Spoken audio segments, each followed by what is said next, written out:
سلام او وخت مو پخیر خوږو او نازولو زده کوونکو. خدای دې وکړي چې تر دې مهاله به مو ښه وخت تېر کړی وي. خوږو زده کوونکو، زموږ تېر لوست د ب توری و چې هغه ما تاسو ته وکارولو، نو خدای دې وکړي چې تاسو به زده کړی وي. نن هم راځو دریم لوست ته، څلورمې صفحې ته، او د لوست عنوان مو هم ده د جیم توري ترکیب له نورو تورو سره. نو زه به نن تاسو ته د جیم توري ترکیب وښایم چې په کوم ځای کې سره هم لیکل کیږي او په کوم شکل سره. موږ یې دلته درته لیکو، نو تاسو به یې وګورئ. خوږو زده کوونکو، دلته هم راځو چې زه تاسو ته د جیم توری ولیکم. مخکې له دې چې جمله ولیکم، لومړی غواړم تاسو ته چې د جیم توری که په جمله کې لومړی کې راشي، نو په دې شکل سره یې لیکو، او یا هم که په منځ کې راشي نو په دې شکلو سره یې موږ لیکو.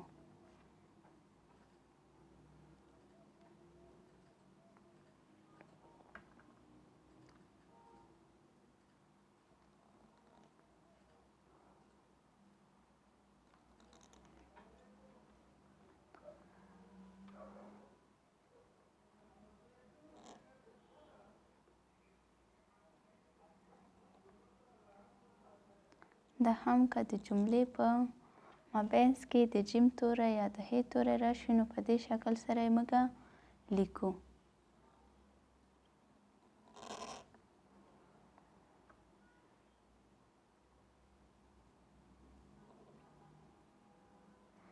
او یا هم که په پای کې راشي یا آخر کې.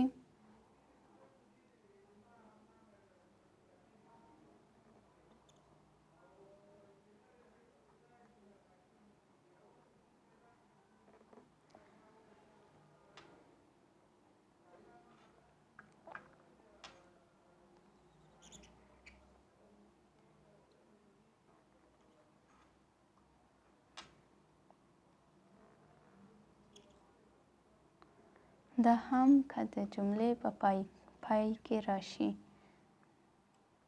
پیل،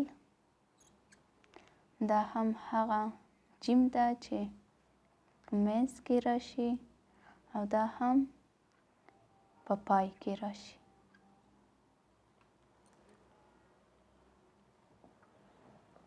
نو اوس به دې ته راشو چې زه یې تاسو ته په جمله کې هم وکارومه.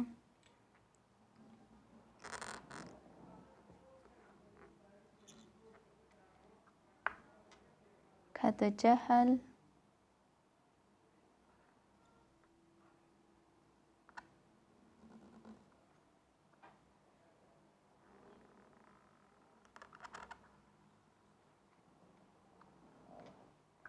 علاج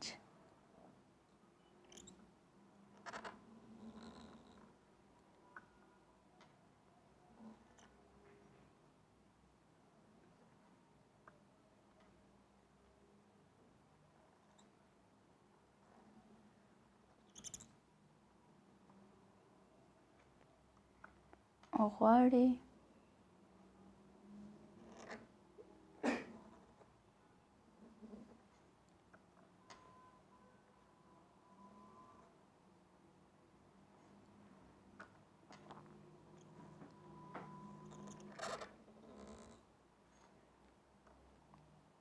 په جهان کې په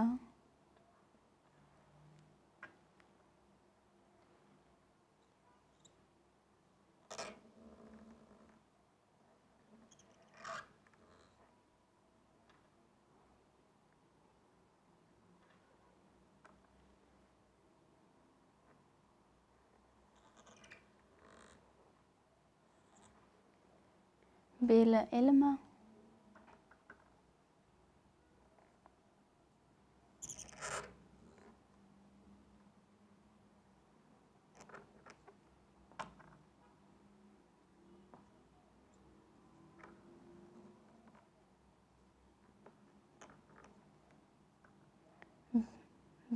علمه به بیا نه مومې دوا څوک.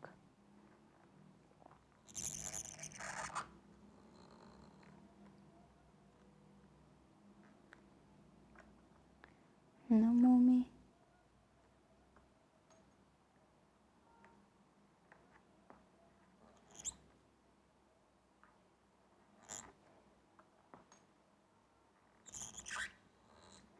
دوا څوک؟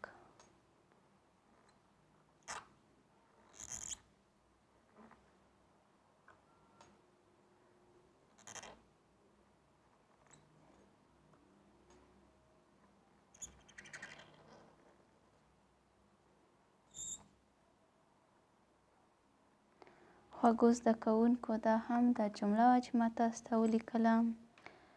زه به لومړی درته ووایم چې مومي یعنی پیدا کوي یا پیدا کېدل دي. که د جهل علاج غواړې په جهان کې بې له علمه به بیا نه مومي دوا څوک. نو خوږو زده کوونکو دا هم زموږ د نن ورځې دا لوست و چې ما تاسو ته وکارولو. نو خدای دې وکړي چې تاسو به زده کړی وي. ګرانو خوږو او نازولو زده کوونکو دا هم زموږ د نن ورځې دا لوست و چې ما تاسو ته ولیکلو. نو خدای دې وکړي چې تاسو به زده کړی وي. خوږو زده کوونکو مخکې له دې چې تاسو سره خدای پاماني وکړم را به شو دې ته چې زه په کتاب کې یوه پوښتنه ده. لومړی به هغه پوښتنه زه تاسو څخه وکړم تر څو تاسې دا پوښتنه تاسو ځواب کړئ. په لاندې نمونه کې د جیم توري پر قاعده او ټکو ایښودلو پوهیږئ.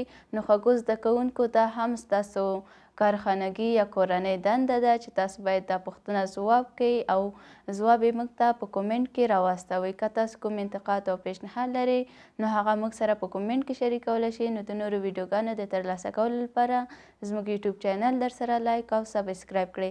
تر بیا هم په لوی او مهربان خدای سپارم. ښه وخت ولرئ. د خدای په امان.